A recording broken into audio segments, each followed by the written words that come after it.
Well, I mean, that's a really good question because my relationship to Black history has changed as I have grown and experienced the world Hmm. as a Black man who's straight, right? Hmm. Hmm. And I think that one way of looking at this is that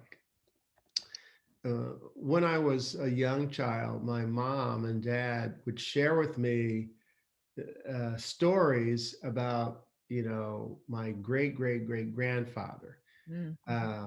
whose name was Alvin Coffey, and they informed me that he was among the early California pioneers to California in 18, I think 44, and he came as the property of a doctor, Dr. Bassett. And as a child, those facts weren't that significant. But as I became far more conscious of the experience of Black people in the history of the United States, it's taken on far more meaning, right?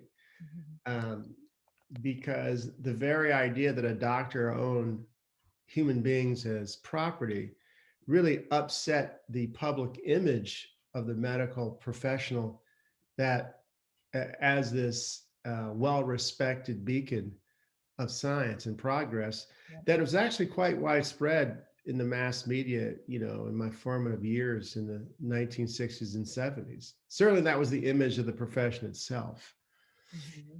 But it really wasn't until um, you know, I got a little older and listened to the conversations that my parents would have.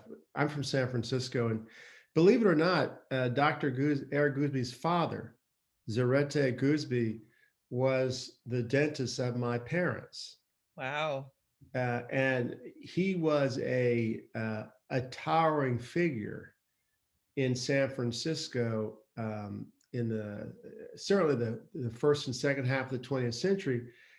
And what's important to remember, because it's forgotten now, that San Francisco was a very different place. There was significant residential segregation. Hmm.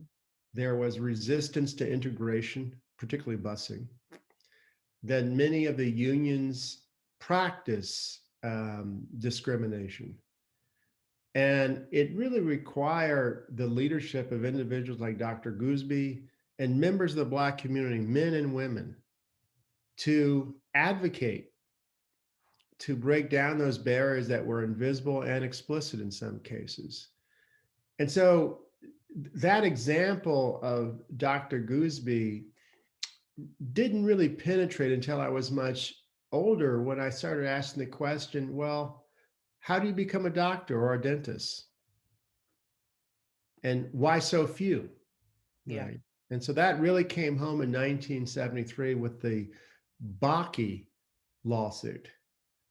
That's the lawsuit that essentially the Supreme Court ruled that you can consider race among a host of other factors to promote diversity, but you can't select someone based on their race.